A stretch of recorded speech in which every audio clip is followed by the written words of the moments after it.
வரதராஜபுரம் சுங்கச்சாவடி அருகே கஞ்சா விற்பனையில் ஈடுபட்டு வந்த இளைஞரை கைது செய்து அவரிடமிருந்து 1 கிலோ கஞ்சா பொட்டலங்களை போலீசார் பறிமுதல் செய்து விசாரித்து வருகின்றனர். காஞ்சிபுரம் மாவட்டம் வரதராஜபுரம் பகுதியில் வண்டலூர் மீஞ்சூர் வெளிவட்ட சாலையில் போலீசார் இரவு ரோந்து பணியில் ஈடுபட்டிருந்தனர்.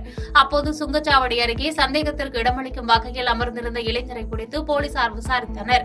பின்னர் இளைஞரை சோதனை செய்ததில் அவரிடமிருந்து விற்பனைக்கு வைத்திருந்த 1 கிலோ கஞ்சா பொட்டலங்களை போலீசார் கைப்பற்றினர். பின்பு காவல் நிலையம் அழைத்து சென்று விசாரித்ததில் அவர் பூந்தமல்லி குமரன்சாவடி பகுதியைச் சேர்ந்த மஸ்தான் என்பது தெரியவந்தது. மேலும் மஸ்தான் மீது பூந்தமல்லி காவல் நிலையத்தில் போதைப்பொருள் கடத்தல், கஞ்சா விற்பனை போன்ற வழக்குகளும் உள்ளது தெரியவந்தது. இதனையடுத்து மஸ்தான் மீது வழக்கு பதிவு செய்த சோமங்கலம் போலீசார் நீதிமன்றத்தில் ஆஜர்படுத்தி சிறையில் அடைத்தனர். பாதகம் செய்பவரை கண்டால் நாம் பயங்கொள்ளலாகாது பாப்பா, மோதி மிதித்து விடு பாப்பா, அவர் முகத்தில் உமிழ்ந்து விடு பாப்பா.